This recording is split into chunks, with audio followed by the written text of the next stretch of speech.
Hello, everybody. Thank you so much for joining us on a Friday evening to celebrate the launch of issue 78, which is our most recent issue of Filling Station.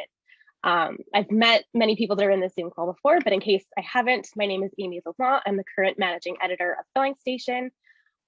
This is my fourth issue altogether that I've been managing editor for. I'm also very excited because it's my last official issue as the solo managing editor. Shazia Hafiz-Ramji, who I will pass things over to in a second, is going to be the incoming managing editor. And we're going to be tag teaming on our next issue, which I am so excited about. I think it's going to be one of our best issues yet. So before we get started, I just want to offer a land acknowledgement. I want to say that Filling Station, we're so grateful to work in Calgary, Alberta. Most of our team is in Calgary.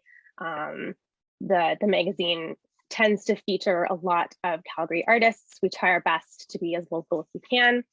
So we work in Calgary, Alberta on the traditional territories of the Blackfoot and the Siksika, Piikani, the Kainai, the Tsuut'ina, and the Stoney Nakoda First Nations, including Chiniki, Bearspaw, and Wesley First Nation. The city of Calgary is also home to Métis Nation of Alberta, Region 3. We are grateful to live and work in this place. I'm going to pass the mic, the proverbial mic, over to Shazia for a little bit of housekeeping before we get started. Hi, everyone. Thank you, Amy. I'm so glad to be stepping into your shoes soon and to be editing the issue with you. And thank you all for joining us this evening. We have 4 lovely readers lined up. And just a heads up that the Zoom call is being recorded, and we encourage you and we welcome you to keep your cameras on, but please make sure you're muted during the readings. And we'll begin with our first reader this evening, Don MacDonald, and I'll ask Amy to introduce Don.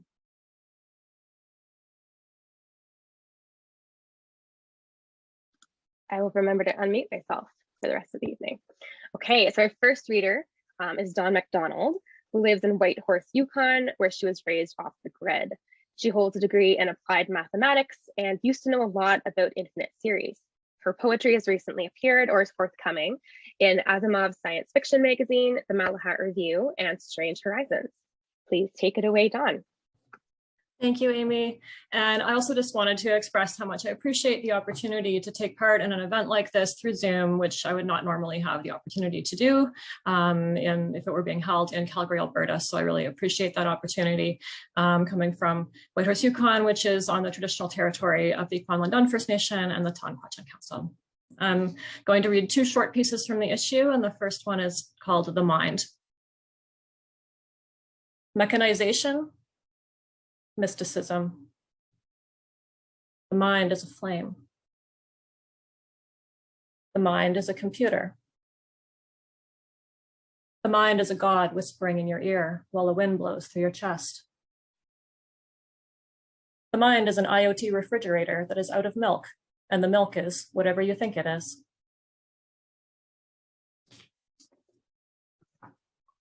And my second piece is called Double Touch. Is one allowed followed to write skate, this way fly? If one isn't, how about 2 flow? I followed a bug to the very edge of the cabinetry. I squeezed my eye flat to fit. Inside the monolith spun a galaxy of crumbs. What happens hopes when a thought throat gets flits stuck back? Does the synapse collapse, slow cull? Do little subtle thought movers gophers rush hush to excavate explain? A yarn's first spun, then plied. 4-ply Jamieson makes a classic jumper. Jump, count, chant, rhyme.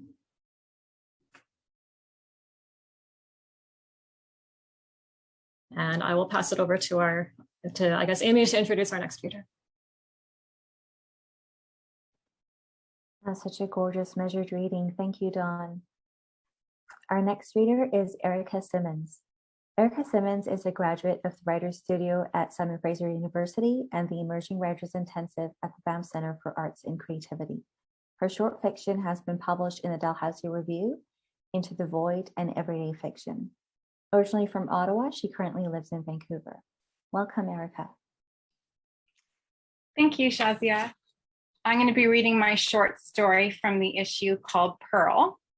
This is an origin story about the relationship between a mother and a daughter, the stories we tell, and the secrets we keep. And I'll also preface it just to say it's a little bit of a sad story. When Pearl was a little girl, her favorite story was a story of how her mother found her inside a giant oyster shell. The story began when her mother was walking past the beach on her way home from a friend's birthday party one night and saw something strange in the water. It wasn't quite big enough to be a boat. It didn't look like a boy. She thought about continuing home, but something inside of her told her not to leave. She walked down to the beach and watched it come closer and closer. As it drifted to shore, she realized that it was a giant oyster shell. The shell was partially open. She walked down to the water, slipped off her shoes, and knelt down to catch it. As she pulled it towards her, she saw a newborn baby inside. The baby was very tiny. Her skin was pink and her eyes were closed. She had a few tufts of brown hair and was wrapped in a fluffy white blanket. She gently lifted the baby out of the shell and brought her up to her chest. She never thought that she would become a mother, but as soon as she held the baby, something deep inside of her changed. It felt like an arrow was piercing her heart, cracking it wide open. The strongest, fiercest love she'd ever known flooded every cell of her body. In an instant, she became a mother, determined to do everything in her power to protect her child. She decided to call her baby Pearl. Pearl never tired of the story. She asked her mother to tell it to her at bedtime, night after night, and her mother never seemed to get tired of telling it. When they walked along the beach, Pearl's mother would point out the spot where she had found the giant oyster shell. Pearl would stand in the water, looking out in the horizon, trying to imagine a giant oyster shell drifting to shore with her inside of it. When she got a little older, Pearl spent hours walking up and down the beach, looking for giant oyster shells. She looked in the water, in the grass, between the rocks, and she even dug holes in the sand. She collected brown and white shells, big shells and little shells, which she lined up along her windowsill. No matter how hard she looked, she never found any shells even remotely large enough to fit a baby inside. She listened for the sound of babies crying, but she never heard any. After she got tired of beachcombing, Pearl asked to see the blanket. Her mother took a tattered blanket out of the linen closet. It looked like it had once been white. Pearl opened the blanket and hugged it close to her chest. She sniffed it. It smelled like lemon detergent and mothballs. She ran her fingers along the frayed edges. It didn't divulge any clues about where she came from. She handed it to her mother, who folded it back into the linen closet. When Pearl was 10 years old, she began to ask lots of questions. She would ask her mother the same questions over and over again, looking for discrepancies in her story or facts that didn't make any sense. How big was the oyster shell? She asked her mother one afternoon as they walked along the beach. It was at least 1 meter wide, said her mother. But last week you said it was at least 2 meters wide. Well, I didn't measure it. What color was it? It was brown and white, said her mother, quickly answering the question. Pearl wanted to know whether it had been dark or light brown, bluish white, pinkish white, or brownish white. Her mother averted her gaze and looked out into the open water. Pearl asked if there'd been stripes on it. Her mother said that there might have been, but it was very dark and she didn't keep the shell. What time did you find me? Asked Pearl. I didn't check my watch and record the exact time you drifted to shore, but it must have been close to midnight on June 10th. Every year on June 10th, her mother made Pearl's favorite dessert, a black forest cake with extra cherries on top, to celebrate her birthday. But Pearl didn't have any proof she was born that day. "Where exactly did you find me?" asked Pearl, stopping to look out at the shoreline. Her mother didn't say anything. After what felt like a very long time, she pointed to a spot a few steps away. Last week, her mother had pointed to a spot slightly further away. When Pearl asked if she was sure, her mother said that she felt like she was being cross-examined and maybe Pearl should consider a career in law. They walked the rest of the way home in silence. All the while, Pearl gazed out at the horizon, looking for giant oyster shells. When Pearl was 12 years old, she knew that the story couldn't possibly be true. No matter how many times she asked her mother where she came from, her mother always said she found her inside a giant oyster shell that had drifted to shore. Pearl knew how babies were born. She knew about sex. She knew about how sperm fertilize an egg to make a baby grow inside of a woman's womb for 9 months. But she knew that her mother hadn't given birth to her. Pearl looked nothing like her mother. Pearl was slim and short, with thick, wavy, dark brown hair and skin several shades darker than her mother's. Her mother was tall and curvy, with pale skin, clear blue eyes, and straight, thin blonde hair. But most importantly, her mother, already 47, had been too old to have babies when she found Pearl. Pearl knew about adoption. She knew that mothers gave up babies they couldn't care for, and sometimes the government gave them away. She knew that some parents traveled overseas to adopt children, while others adopted from people they knew. When Pearl asked about her birth mother, her mother said that she was a young woman who had trusted the ocean to find her baby a good home. When Pearl was 16 years old, her mother had to have cataract surgery. She needed someone to take her home from the clinic, so she asked Pearl. Pearl went to the appointment with her mother, drove her home, and helped her administer eye drops. As Pearl was getting ready to go back to school, her mother grabbed her hand. She asked whether she wanted to skip class, just this once, and stay with her for the rest of the day. Pearl nodded. She baked chocolate chip cookies and made tea with a splash of milk, just the way her mother liked. As they sat on the couch sipping tea, her mother started telling the story of how she found Pearl. For the first time in a long time, Pearl just listened. Even though she knew it wasn't true, listening to it was as familiar as crawling under the covers of her bed. When she finished telling the story, her mother said she would write a note explaining that Pearl had been sick. She squeezed Pearl's hand 3 times. Sometimes, she said, it's okay to tell a lie. She dabbed the corners of her eyes with the tissue, and Pearl felt something between them beginning to shift. When Pearl was 18 years old, she learned the truth. It came in a canary yellow 9x12 string tie envelope her mother gave her shortly after her birthday. She sat on her bed and opened the envelope. Gripping the pages tightly, she read everything over once, and then she read everything over again. The paper slipped out of her hands and fell onto the floor. The truth surrounded her like piles of rotting trash that had been lit on fire, the smell so strong she could hardly breathe. She put her head between her knees and took tiny sips of air. Pearl closed her eyes and tried to picture the truth.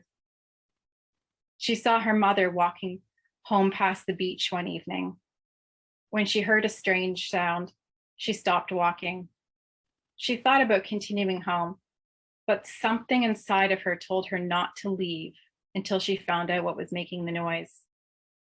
She walked down to the beach, trying to find where the sound came from. Eventually, she stopped in front of a metal trash bin. She reached inside and pulled out bags, empty bottles, and containers. And then she pulled out a green garbage bag. It was sealed tightly shut, but there was a tiny hole on one side. She stuck her index finger inside and ripped it open. Pearl tried to picture what she looked like. She tried to picture whether she was wrapped in a fluffy white blanket or if she was naked. She tried to picture whether her skin was pink, white, or blue, and whether her eyes were open or closed, but she couldn't. Instead, she saw the ocean. She saw a giant oyster shell drifting to shore, and she saw her mother standing barefoot in the moonlit water, waiting for her. Thank you. Thank you so much, Erica. It is such a stunningly gorgeous story. And it strikes differently when you hear it out loud. So I'm very glad that we all got the opportunity. So thank you, Erica. I'm delighted to introduce our next reader. Jared Wong is a former / always at heart Calgarian and a graduate of Mount Allison University for a BA and Carleton University for an MA. He briefly worked as a staffer in Parliament, though opted for political exile, and now resides in the Yukon and within the traditional territories of the Kwanlin First Nation and the Tanquachin Council. His poetry has appeared in Horse Egg Literary, Imposter, 7 Mondays, and Bywords. If the wine, winter, and bears are out, he can be found on Twitter at Jared_CGW. Welcome, Jared. Thanks, Amy. And hello, everyone. I'm going to be reading from my piece, Briefing Note on History and Death in the Prairies, which is styled in the format of a briefing note. Context: sailless boats lie awake, too far from port, too near land out on this grass ocean. Decay set in long ago, and my remaining crew only stirs on occasion to brush dust from our eyes. Sometimes in the evening, we stare out and scan the horizon for a model town called Salvation. I don't call for the anchors to be dropped, for it's easier to split straw than consider one day weighing them. No one listens to my tales of the fortunes we sought. No one has suffered such bad luck as I. Maybe this misfortune will be remembered, not that cabin boy lounging about with his comic books and searching eyes. Can't he see that's another vanished town called Salvation? Issue: I was born a boomtown, but today the foreclosed sign went up. Already, they renamed me a bust. The movers came in quickly to pull down my promise. I thought they would leave my scaffolding, even if they chopped up my towers. My finest suits and ties have been seized and secured in a wagon. Barkeep, will you pour me another drink before you unplug and wrangle up my stragglers? Tell me, friend, were you also searching for history in the prairies? Background: they won't let the children anywhere near the front of the caravan. Still, we admire the dignitaries' procession, the politicians with their tiny entourages, and the $15 traveling Bible sellers. When we arrive at a town that they're thinking of calling Salvation, they'll probably come visit us at home and canvass for what Father calls inertia, original sin, and some Eastern bastards. They must be excited to knock on doors because when I sneak up close, I can hear their whispers. I say we tell folks that the plague caused the poverty. No, the poverty caused the plague. Well, can we at least agree that's too soon after the fire, or was that a flood, to move to the next item on the agenda? It's more interesting up here. Further back, it's just a line of grandfathers shedding tears to shelter babies from the sun, and a bunch of grandmas trying to squeeze family photos into a used box of gum. My parents haven't spoken to me in days. They're too busy carrying both ends of a couch and delivering Slurpees to sunburned neighbors. My cousins think they're funny, competing for a wild chocolate bar that I know is melted. Every now and then, I like to listen to my sister tell ghost stories in the evening over our cream soda kerosene lamp, but we have to wait all day for darkness. I hear they packed the concrete elephant seats from the zoo. I haven't seen them. Someone said it was just a rumor, but one of the neighbors believes that they're walking with the abstract activists who are hanging around the Saturday schools for the children of something called the diaspora? Recommended response. When I was sculpted, I was told that elephants have long memories. I'm not sure what good that does if I'm the only one that notices the words community knowledge scrawled on the side of an upturned cattle car at a station shaped by the extraction of erasure. I know that sex does not sell here, only propaganda, unhappiness, and winter tires. I'd call this convoy a disappearing act, but I know enough not to confuse it with legacies of violence. Been around long enough to read Belly Belcourt. My voice goes unheard. I'm just a chiseled piece of a returned apocalyptic ghost that people like to photograph and scrapbook. Concerns? A conversation between disappearing acts goes like this. You know, Salman Rushdie does not write here. Well, no one has seen the wind in ages either. I ponder this for a moment and I reply, Calgary is the world's most livable city and it is the birthplace of the mythical rhinoceros. Yes, but all roads lead back to Brightwater.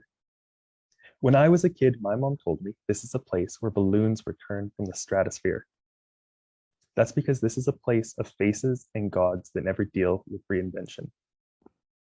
Conclusion? A brief scan for prairie history reveals there is life after death. For proof, ask Orphan Wells. Thanks, everyone.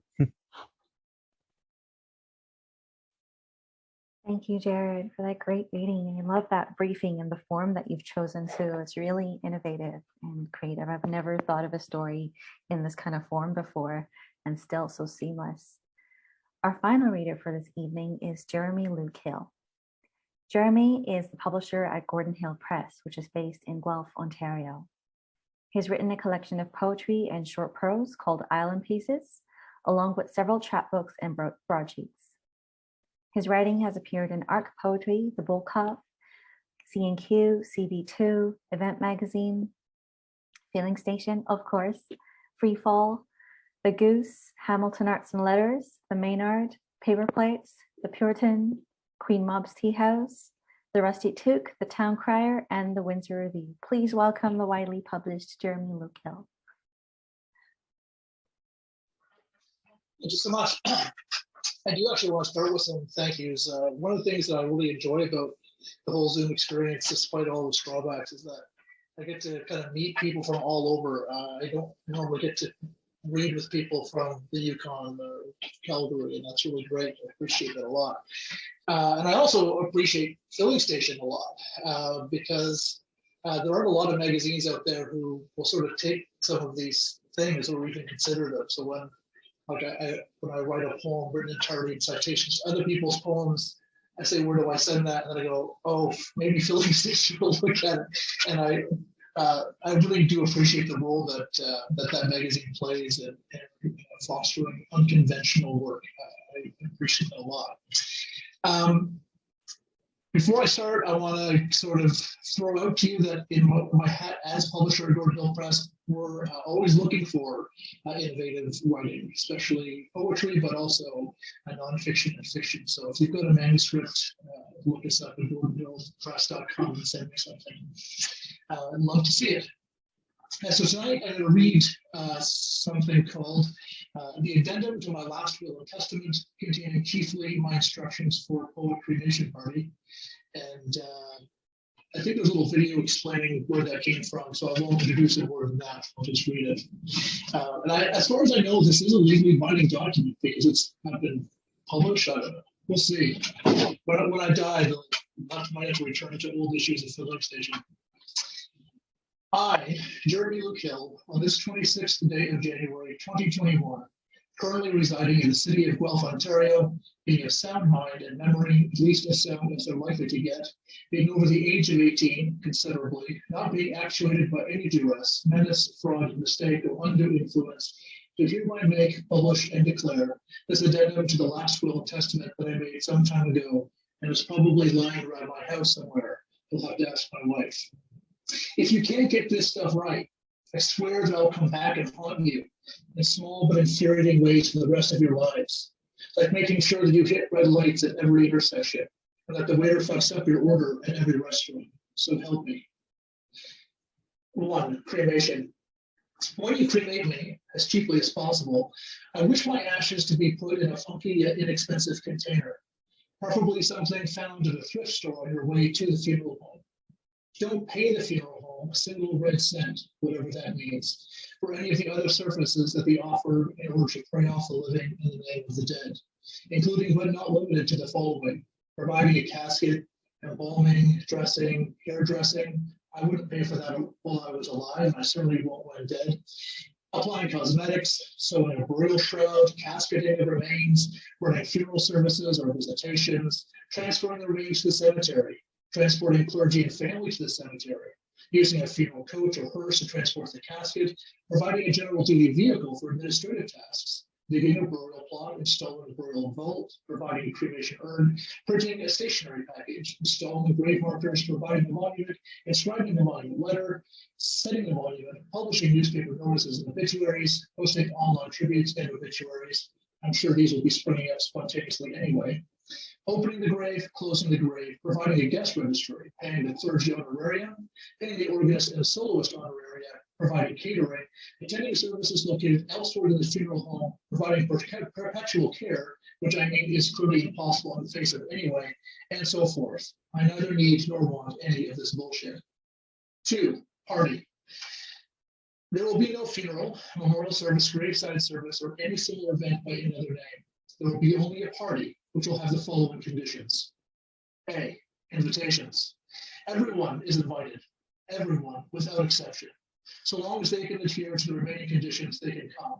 However, if anyone insists on acting like an asshole once they've arrived, harassing people, starting fights, telling children to sit down and be quiet, feel free to throw them out. Jerks will not be tolerated. B, venue. Church basements are out of the question, as are community center gyms, funeral home chapels, or any other venue which prohibits guests from bringing and consuming alcohol, cannabis, and other legal, this word inserted for reasons of liability and not to be taken seriously, substances. Ideally, the party should be outside, but an indoor venue is acceptable if the weather requires it. You may even pay for one if it comes to that. Some place where there can be bonfires would be an added bonus. C, flowers, none. D, food. Under no circumstances is there to be catering of any kind or to any degree, even and especially coffee in large metal urns. Everyone is to bring a potluck dish to share and should do so without fear of potluck shaming. Do they want to bring fast food fried chicken? No problem. I fucking love fast food fried chicken. On the other hand, I'll personally put in a good word wherever I'm going on behalf of those who bring one of those neon jelly mold salad things that have pineapple and coconut and raisins and shit in it. That's an ancient art and risk of disappearing from human cat. E, alcohol, etc. People are encouraged to bring their own alcohol and other legal, see previous caveat, substances of all kinds, except Aperol, Yericum, and Jägermeister. These 3 products are banned from the premises. Also, let's try to stay away from the meth. F, music. Unnecessarily depressing dirge hymns played by organs are not cool. Neither are unnecessarily uplifting praise songs played by worship bands. Both and any approximations thereof are unequivocally prohibited. Also, my favorite songs should not be played. Prog metal does not suit every occasion.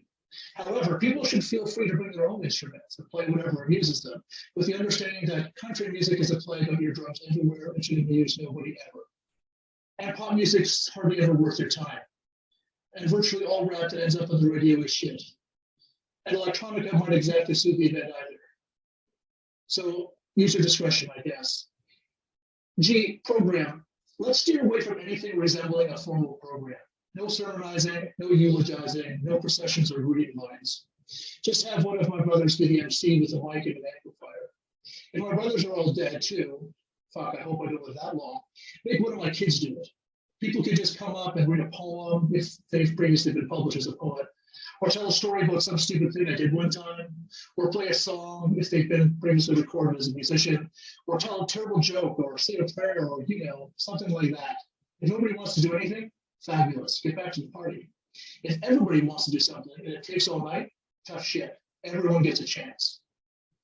3, ashes. At some point, whenever it's convenient, as many of my immediate family as can attend without too much bother, my wife, my kids, my brothers, any grandkids I might have, should spread my ashes at Harbor Bay, Manitoulin Island, along the little stream that runs behind the dunes. I want to spend the afterlife fertilizing sanctuaries. Thank you so much. Thank you so much, Jeremy. I do have to say it is by far the most exciting will I have ever read. Probably will continue to be the most exciting will I've ever read. So thank you so much to all of our readers this evening. That brings us to the last of our readers. So thank you again to Don, Erica, Jared, and Jeremy for not only sharing your words and your thoughts with us in the journal itself, but for taking the time to join us tonight to share them again and give us some different insights into them. Also want to take a moment to thank the Canada Council, the Calgary Arts Development, and the Alberta Magazine Publishers Association for all of the support that we receive from them. And last but not least, thank you to all of you for joining us this evening. It's wonderful to see so many people who are still coming to Zoom events and who are making the time to make sure that these events are well attended. So we thoroughly appreciate everybody being here. I'm going to stop the recording because we're officially done. Feel free to stay on the Zoom call, chat with our writers, chat amongst each other. But thank you again so much for joining us this evening and for making the time.